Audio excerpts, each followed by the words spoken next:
this week's edition of the Coach Stephanie Gaitley Show. Tom Terzulli alongside Jack McLoone here in the women's basketball office here in the Lombardi Center. And, Coach, just in case you haven't gotten enough of Jack and I over these past 5 days, you're going to get just a little bit more of us during this show. So thanks for coming on as usual. Oh, my God. Turkey and bonding. It was awesome. You guys kidding me? Yeah, we'll get into the Miami trip, all types of things on and off the court that we're going to talk about in just a little bit. But before we get into that, I want to get into that Albany game. Wow, 89-82, double overtime.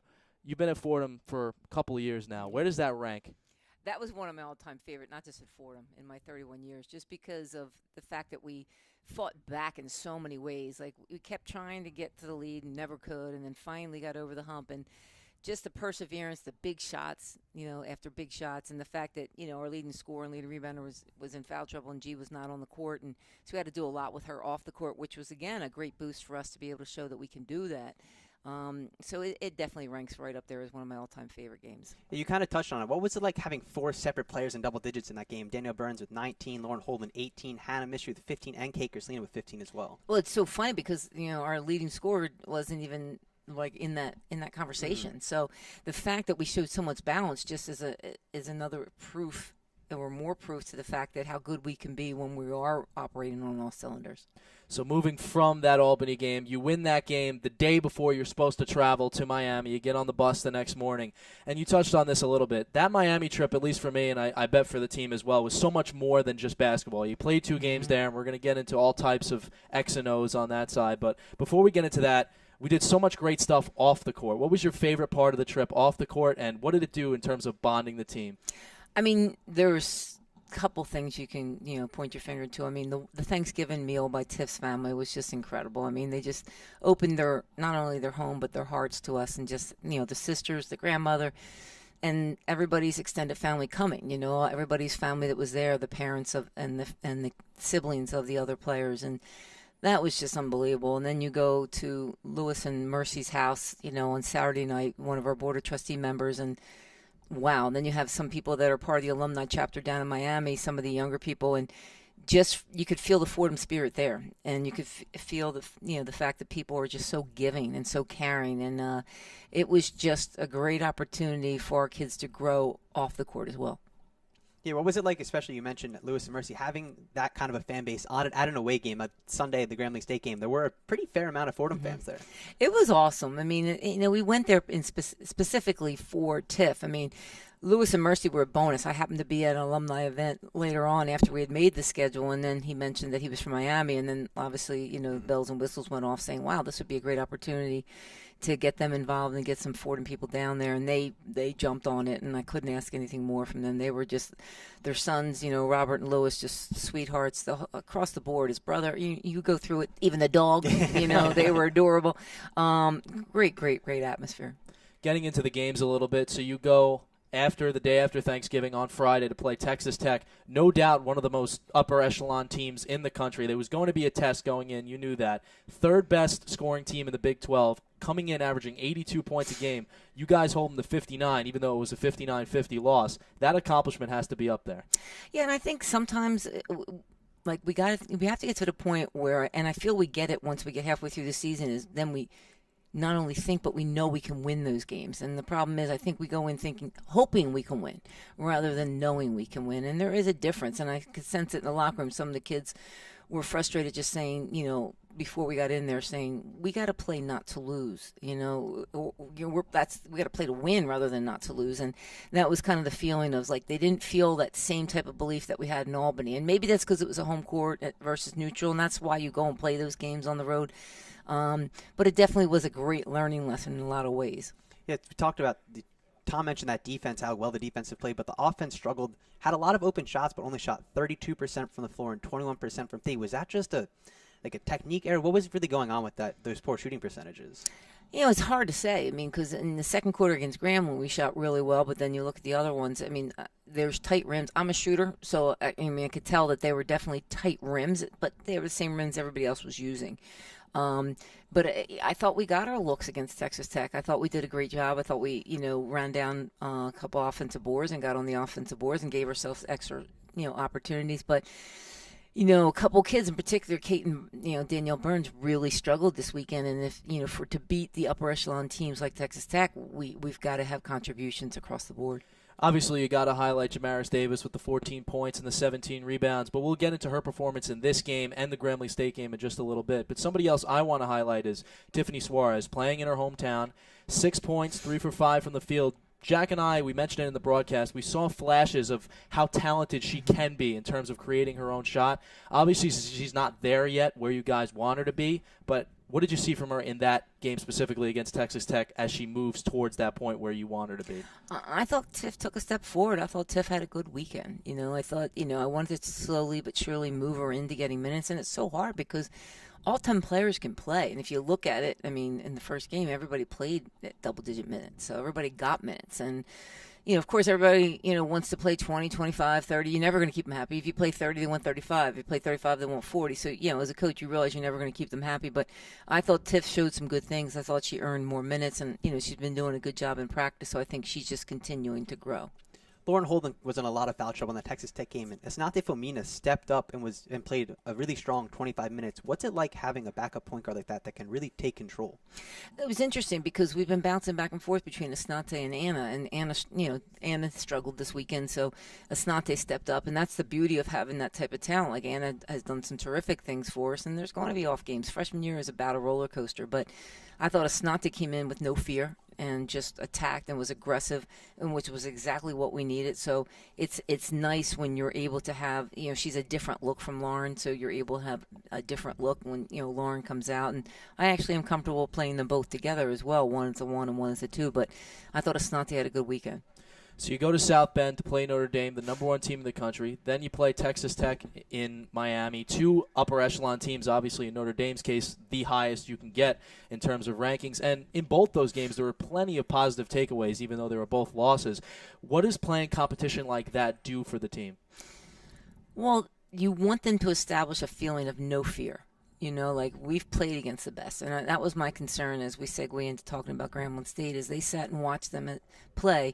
And I had them all, do their scouting report. And a lot of things they said were the intangibles, how they didn't stay together as a team. And I think we, not as coaches, because we certainly have them as equally prepared as we had for any other game. But I think our players just walked into that game, as you guys said, hey, on paper, this should be an easy W. But I think that was their mindset. That's never my mindset. In fact, they're the games I fear the most, the ones that you have to worry about them being ready for. And I think, when we don't have many of those games on our schedule. And so, therefore, they're the games you have to win or you're supposed to win. And so they're the ones that I probably fear the most. The kids, and that's the beauty of playing the schedule we're playing, is because it doesn't take much to get them up, because every one of them is a game that has a lot of meaning towards it. And kind of transitioning to that, you kind of stole my question of what you're going to talk about. But so following that game, a game you do win 59-53, but it's not the prettiest of games. What was the message coming out of that game, at the end of that game? What did you talk to the team about? First of all, your mom probably loves you, Jack, because you're so sweet about it. It's probably like that. Mom, you look so nice, but I'm not sure that dress is the right one. You handled that really well, Jack. I respect that. The message was not good enough. It was, I was not happy, and I wasn't, I think you get what you demand. If I go in there and I'm happy with that performance, they're happy. It's not good enough. 24 turnovers, we're not going to win the games we need to win with 24 turnovers.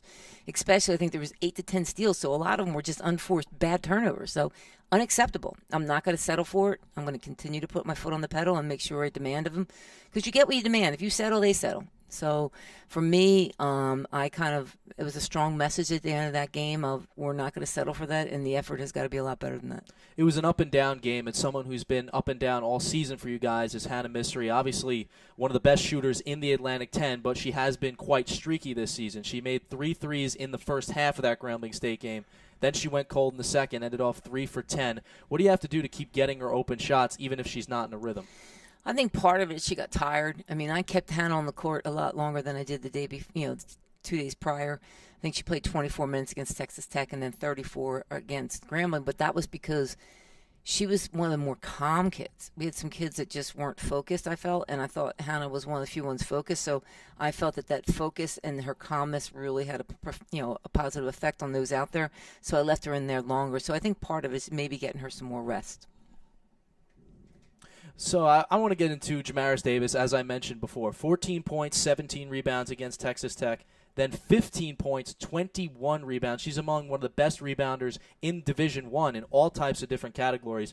Was Miami a coming-out party for her? I just think with G's going to be as good as she wants to be, when I go over tape with her, I'll show her a segment, and it's hard because I don't like to do it because she usually goes to every offensive board. I'll say, hey, you took a little nap there. I said, when you take a rest, that means I'm going to sub you because that tells me you're tired, because whatever you own being a rebounder, then own it. It's every possession. It's not a possession on, possession off. And I thought she did a great job of sustaining that effort throughout the game. And I thought, especially her rebound in Grambling State was a major difference in that game when we were struggling in a lot of other areas. And she was a major presence in the post. Probably didn't get enough touches in the post, because of the way they were playing and their size. But I just feel like she just is starting to really gain a lot of confidence. And I think she realizes that she's capable of being an outstanding rebounder. I kept telling her, you should average a double-double. That's what you are capable of doing. Now, team zone us, you might not get the same looks, but you get your points off the boards. So she's starting to really come into her own. So there are going to be games like the Albany where she's going to be in foul trouble and it's going to kind of hold her back a little bit. And then there's going to be games where she's not in foul trouble and she's going to explode. So and then hopefully everybody else is on the same page as her and they own their skill as well as she owns her skill. So looking back at it, 1-1. Probably in the loss, you were much more happy with how your team played than in the win against Grambling State. Taking everything as a whole, how would you summarize the trip? I mean, of course, it was a win across the board just because of the things we did, at both Lewis and Mercy's house and then the Suarez's family house. Just because it's so much more than just basketball for me. It's so much more. I mean, it's family and faith, family, and friends for me. That's really what motivates me. And so we came out of it 1-1. That's my goal. Minimum goal is to always come out of a tournament 1-1. Last year at this time we came out 0-2. Granted, it was Syracuse and Texas Tech, but we came out 0-2, and last year at this time we were 2-3. So we're 4-2 at this point in the season, which is an improvement from last year. And, as long as we can learn, and it's a lot easier as even you guys, not even being coaches, will understand, it's so much easier to learn through wins than losses. So that could have been a painful loss, but it ended up being a learning experience win. So it was great to be able to learn through that win. Oh, so, Coach, thank you so much for coming on this segment. We'll talk to you again at the end to look forward into the coming game, the big Duquesne game on Thursday. So, thank you for coming to talk about this part. We'll see you towards the end. That sounds great. Thanks, guys. Coach, so much. Tom Terzulli and Jack McLoone back along with you here on our On the Court segment of the Stephanie Gaitley Show. And we're joined by Hannah Missry and Danielle Burns. First of all, guys, thanks for taking the time after practice. Of course. So before we talk about anything basketball related with you guys, the Miami trip, we talked about this with Coach too. It was so much more than basketball. You had your whole family there. You had your mother there. What was it like for both you guys, just experiencing Thanksgiving with your families even though you were away? Yeah, it was a lot of fun. My family came my freshman year, and they came my last year, obviously. So it was really fun to have them, and I was glad they were there on my last one. It was the first time that I actually had a family member on the Thanksgiving trip. So for her to drive from all the way from home, from Virginia, down to Miami was a really good experience. So. Yeah, we got a chance to talk to your mom a little bit at Thanksgiving, and I want to say I didn't get the thing about your dad. We were talking during Thanksgiving, and you told us that your dad thinks he can beat you in a 100-meter race. Yes. And I managed to get into the broadcast. That was probably the happiest thing I did the entire trip at Thanksgiving, was I was able to get that in the Grambling State game, which we'll talk about in a little bit. So that was the highlight of my Thanksgiving, was talking about that story and actually getting it on air. Yeah, so it was just a great experience for all of us, just because it's different than a typical road trip. And asking a question like that, how would you compare the Thanksgiving road trip, 5 days, 2 different teams that you play, to a typical road trip that you'll take to, say, South Bend, Indiana, when you guys played Notre Dame? I mean, it's different because we're celebrating a holiday and we're kind of all together. But, I mean, when it comes down to it, there's really no difference because we're still there to win a game. But it's still a lot of fun. I mean, we made the most out of the time that we had. It's just like more practices. That was possibly the most boring answer. More practices. Yeah, True. definitely more practices. You have to stay locked in and know that you are down there for a business trip. And the goal is to come out with 2 wins. Unfortunately, we came out 1-1, but it's better than nothing. Yeah, to start with that first game, the Texas Tech game, you guys lost 59-50, but the defense played really well. What did you guys talk about going into that game in terms of what you had to do defensively?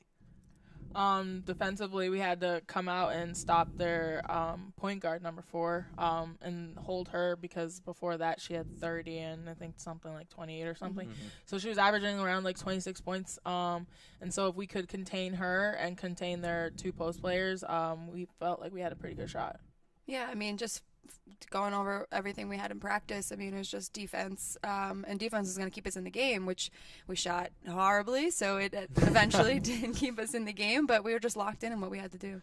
Well, you put it in a pretty blunt term. It's shooting horribly. But Coach mentioned this when we talked to her after the game. She felt like you guys were getting good shots. You had open shots, just the shots weren't falling. Was that what it felt like on the court? We're getting these shots. They're going to fall eventually? Yeah, I mean, it was easy to stay positive because we got the shots that we wanted, but they just weren't falling, so we knew that we could do it all game. We just had to get it back on defense.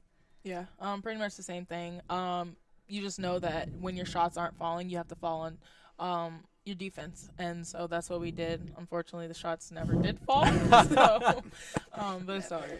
Is that what you kind of take away from a loss that is against a very good team, a team who averaged 83 points coming into that game, hold them to 59? Is that the positive you can take out of that loss, is that you played pretty good defense overall?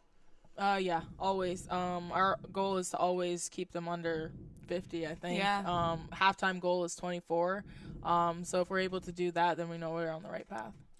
Switching from that Texas Tech game, which Coach was pretty happy with your guys' effort in holding them to 59 points, and it was a learning experience in a game like that, to the Grambling State game where she wasn't as happy with the performance and the effort. What exactly happened in that game? Did you guys feel like, we should beat this team on paper, and that mentality kind of creeped into before the game? I mean, that's something we talked about. We never want to look at the name of the jersey of the other team. We always want to play our way, and it was just a game that nothing went our way. I mean, it's going to happen, and we just have to learn to stay together and learn to bounce back. I mean, there are going to be times where that does happen, but it's against a better team, so we just have to learn from it. I mean, there's really no other way. That we can't dwell on it. We can't go back to the tapes and everything, but we just have to learn to stay together and we can't worry about who we're playing. We just have to worry about how we play. Yeah, we just have to play our brand of basketball every time we step onto the court, no matter who we're going against. It could be the worst team ever, or it could be the best team ever. As long as we're playing our brand of basketball, then we'll be okay. Danielle, you kind of touched on it a little earlier. The shots never really came during the entire trip, really. Was that something that you felt maybe just a technical issue, just your shooting form, or is it just something that kind of happens? It's definitely something that happens. You have those lulls in the season. Thankfully, it's early right now. But it's also something that happens within a game, and so you have to just fight back and just keep going, keep pushing, and keep shooting the open shots that you have.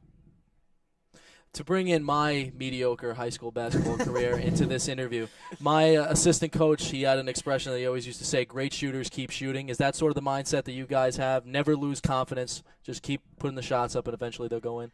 Yeah, Coach always says that to me, especially. So I guess it wasn't exclusive to my high school experience. Not just you, it's everyone. But yeah, that's something. It's hard, because if I miss 5 shots in a row, but I make the next 3, like I feel like there's a weight on my shoulder. I'm letting my team down. The coach wants me to keep shooting, so it's kind of in between. But I mean, G was open a lot. I mean, G had a mismatch every single time, so it was just we got decent shots. I mean, we just made a couple bad decisions. Yeah, you touched on how well Jamaris played over this weekend. What's it like, someone like watching Jamaris play so well this entire weekend? Really, almost a coming out party for her. Yeah, it was great. I mean, even if I had an open rebound, she was just going to take it from me because she wanted. No, but it's great having her there. I mean, she worked so hard, so she really deserved 2 games in a row like this. And if she keeps rebounding like this, we're going to keep playing well. Yeah, I was so proud of her. I know, I'll sometimes, look at stats across the Atlantic 10 and I'll be like, hey, you're this right now, you're lacking on your offensive rebound. So just constantly encouraging her, and then after the Texas Tech game, she felt like she could get 20 rebounds at Grambling State, and when she did do that, I was so proud of her. Switching away from the Miami trip, you finish off 1-1, the win over Grambling State and the loss to Texas Tech. Now to the 2 games that are coming up this week, and we talked about this with Coach, a very odd schedule. You have Duquesne on Thursday, the first Atlantic 10 matchup, and then you're going to play the rest of your schedule in the Atlantic 10 later on. Coach, she was no fan of the scheduling. How do you guys feel about it? It's definitely a change of pace. I mean, we put a huge focus on these Atlantic 10 teams, and we're just completely locked in. As for these non-conference games, it's very early. We're still trying to figure out our game. We're still watching film from last year's teams. So it's definitely going to be tough, to bounce back. And especially us seniors, we've beaten Duquesne one time in our 3.5 years here. So it's going to be really tough to come out, and play our game. Yeah, it's weird that Definitely. we have a conference game this week, but I think we're focused because we know the type of team Duquesne is, and they were picked to preseason second.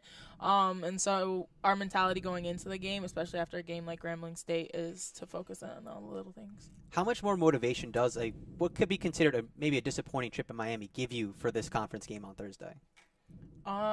Definitely fuels to our fire. We're excited to go back out there and kind of prove to ourselves and that we can do this and that we forget Miami and that we can move on. Definitely. Yeah. Bounce back. That's right. And then moving on to Sunday from that Duquesne game, it's not going to be easy. You have the second-ranked team in the Atlantic 10 on Thursday, and then on Sunday you get an ACC team in Boston College. That's just how your schedule has gone this year, playing a lot of great teams. So what is that going to be like to bounce back from Atlantic 10 play back to conference play against a team that is going to be another solid opponent? We just have to stay true to our basketball, we don't see the names on the other jerseys. We just have to play our way, just focus in on details and what we have to do for the game plan. I mean, for us, it's just no different.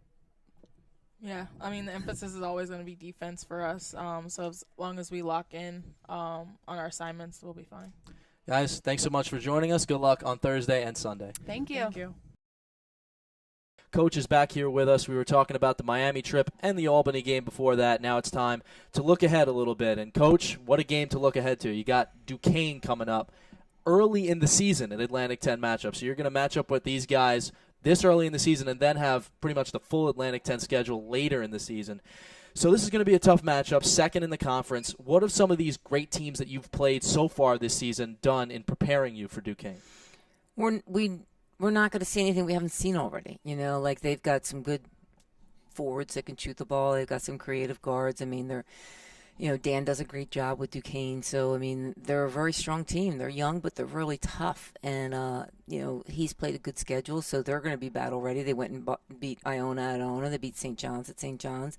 They're coming back from a trip just losing to California on Cal's court in the championship of their tournament. So, I can tell you, and Hannah and I were speaking about it earlier, I've only beaten Duquesne once, I believe, and we've never beaten them here.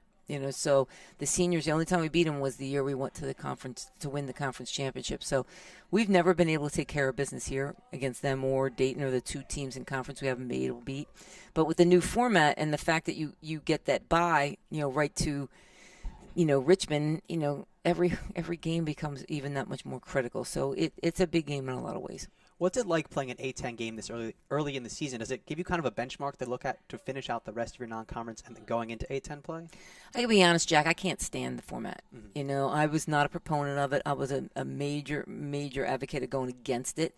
As a coach, I just think, it's so different to get your team ready for conference versus out of conference. The out of conference games are supposed to get you ready for conference games.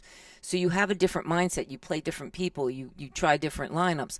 When you get to conference games, it's a completely different animal. So for me, I'm not a fan of the format because now then we're off a month from conference games. And so, I hope we don't stay with this format long. You've been in non-conference now for a couple of games, and you've played some really high upper echelon teams. Preparation-wise, what's the difference between going up against an Atlantic 10 team and a non-conference team?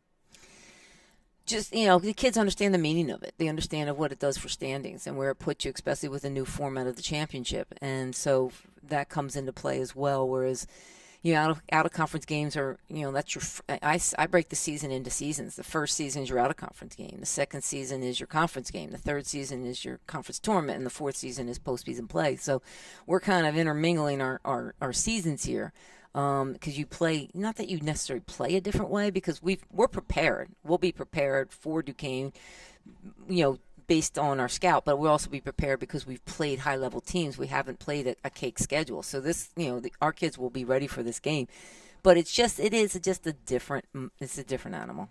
How much more motivation comes from having what could be considered a disappointing performance in Miami coming into a big game like this game against Duquesne? It's all how you look at it. It was disappointing against Grambling, and we came away with the win. And we found a way to win. Good teams find a way to win. But it was I was pleased with the performance against Texas Tech because we could have stolen that game. Again, turnovers killed us down the stretch. We turned the ball over at crucial times, and we've got to kind of clean that up because if we want to beat a team like Duquesne, I don't think we have to play the perfect game like we would have had to do to beat a Notre Dame on their court. I don't think we have to play perfect, but we have to play a solid game to beat Duquesne.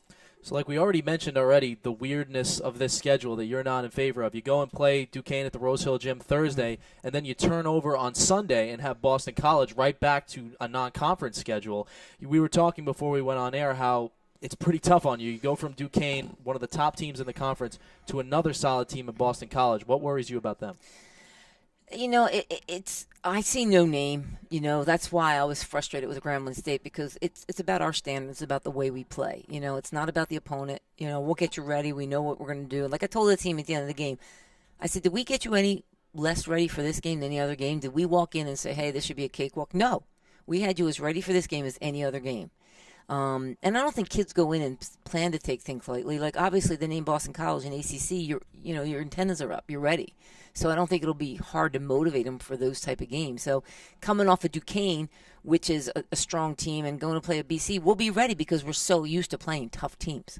Is it tough with the quick turnaround? I know it's just from Thursday to Sunday. It's something you're not necessarily foreign to, but is it tough to turn around, especially when the level of competition is that good? No, because we're home. The fact that we're home gives us that, comfort of, that waking up in your own beds and being in your own atmosphere. And I think that was part of why we scheduled the way we scheduled. We did, at this point, we were supposed to go away for our first conference game, but because they couldn't make the date work, then, we stayed home. So we got back-to-back home games, which actually worked more in our favor. Looking at their schedule here, they're playing Penn State tomorrow night, but looking overall at the strength of their schedule, I would definitely give it to you guys in terms of the strength of teams that you guys have played. Is that going to help you going in? Well, BC, I look at those in different ways. Like when I coached in the NEC, your NEC schedule was later compared to your out-of-conference schedule. That's where you tried to get some games in your out-of-conference. But the NEC was a one-bid conference. So I could go out and play Animals in the first, non-conference game. It wasn't going to matter. We weren't getting a second bid. But what it did do is the 1 year it put us in a position to get in that large NIT bid potentially if we didn't win it because we had some significant wins. So for us, I don't think BC, they have built-in games with the ACC. They're one of the top conferences in the country as well as us, but they're ranked higher. So they're built in with, the Dukes and the Miamis and you name it, North Carolina, North Carolina State, Clemson. Clemson's off to 7-0. So they have those built-in games. So there's a reason why I think he plays, a little bit later, earlier, just because it makes sense to do that. All right, Coach, thank you so much for joining us. As always, good luck in the coming two games. Thanks, guys. I hope we have more bonding time. And that does it for this episode of the Stephanie Gaitley Show. We'll see you next week.